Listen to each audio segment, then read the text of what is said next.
Hello, fifth grade. Just a couple reviews on how to do the addition and subtraction, and then we'll get into today's assignment. Hopefully remember this. Addition equation. We do the inverse operation, but I like to write the variable first. The unknown. 52. To do the opposite of addition, we subtract. Here then, 47 minus 47 is 0. Use our variable of b, or the unknown. Subtract here, 12 minus 7 is 5. 4 minus 4 is 0. So 47 plus 5, if we would check, put that in. You remember how to do that. The second problem is the subtraction one. We do the opposite. So we're going to add 83. Add 83. Negative 83 plus 83 leaves us with 0. Leaves us with a d. 9 plus 3 is 12. 8 plus 3 is 11. Plus 1 is 12. We get 122.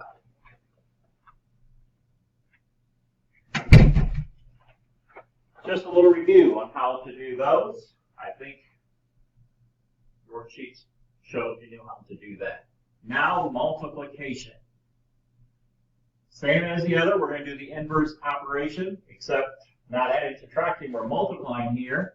I want to write the variable first, the unknown. So our problem looks like that. R is our variable.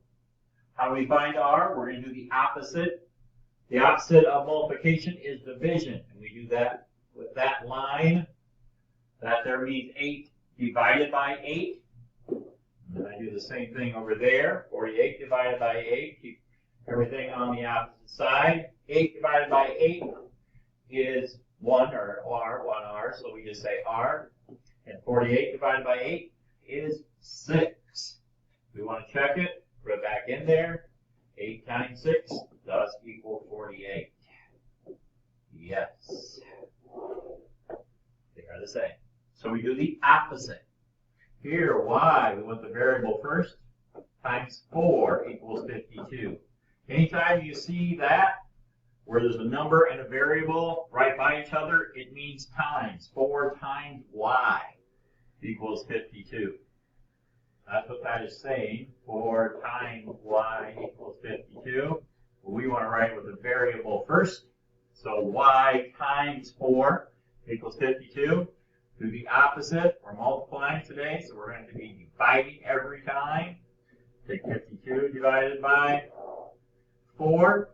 4 divided by 4, 1. So we just have one y, a y. Now, you remember how to divide. Put it in the box. 52 divided by 4. You use your calculators. 4 goes into 52. That's too big. We can go 4 into 5 one time. We get 1, you bring down the 12, 2 sorry. You get 12, how many times does 4 go into there? 3 times, which is 12, running out of room. So 0, so y equals 13. We want to check it? Well, 13 times 4, are we going to get 52? 12, 1? Yes, we are. So y equals 13. We'll lock that in. So as you can see, we're doing the opposite. Multiplication today, so every problem you're going to divide. Some you can do mentally, like 8 times r equals 48. What's 48 divided by 8? Mental, 6.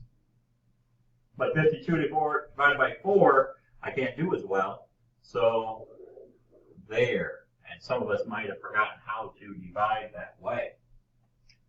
Okay, so when dividing by decimal, because you're going to have some of this too, we need to move the decimal point so we are dividing by whole numbers. Here are a couple of examples that will be on your sheet. D times 5/10 equals 20. Well, we got to do the opposite, so we're going to divide by 5/10. That means we're going to divide by 5/10 on that side. Okay, so similar. Two whole numbers. 0.5, that wipes that out. You just have a d left over here. Now, how do we do this? And this is what I want to show you. 20 divided by 0.5. Okay? Now, we got to move this decimal. This, you might not remember, that's where the decimal would be.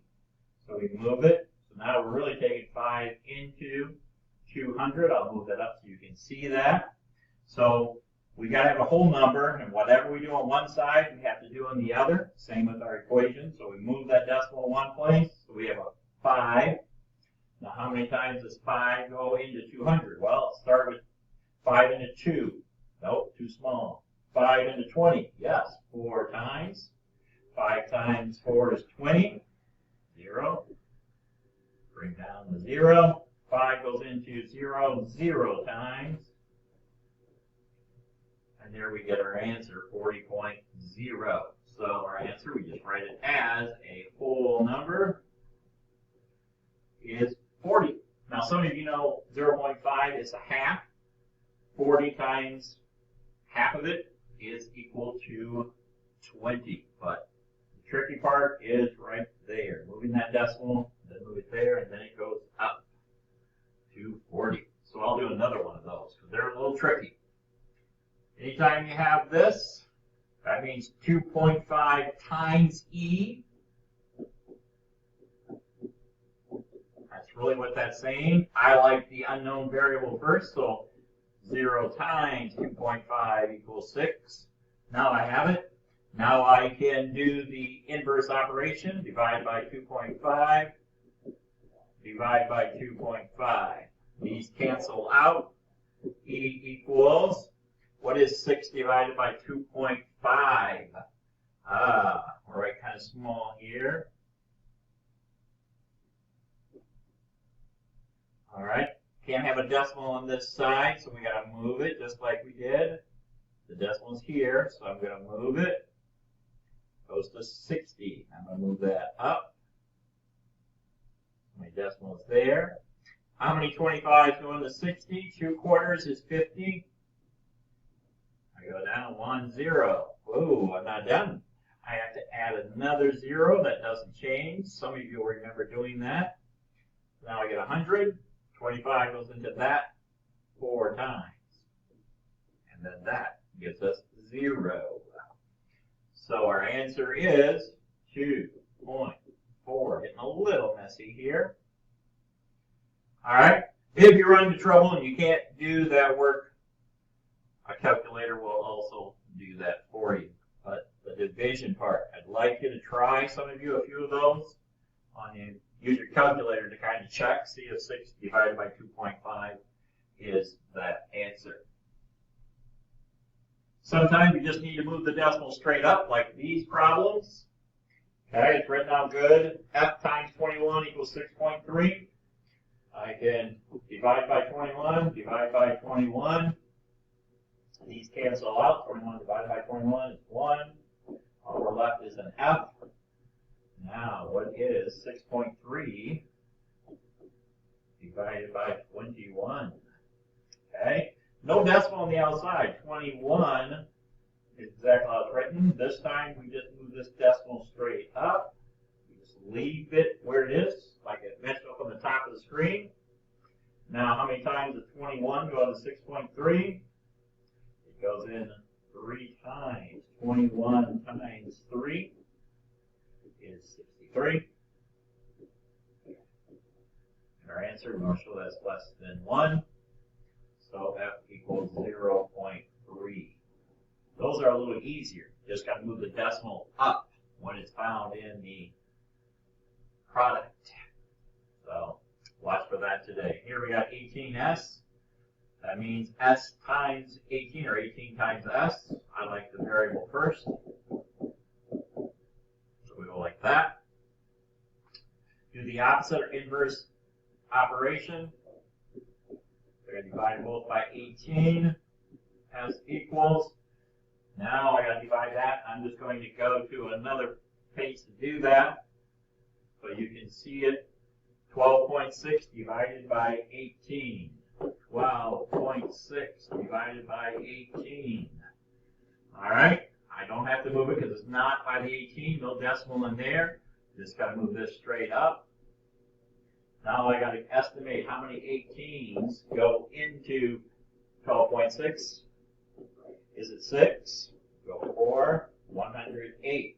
Close, but I'm gonna try another one.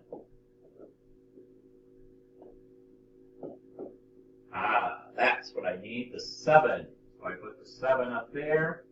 126. Show us less than 1, put a 0. I get that right there, 0.7. So I go back. S equals 0.7. So dividing today. That's what we do. Hope you're able to do it. Use your calculators if you want to check your division.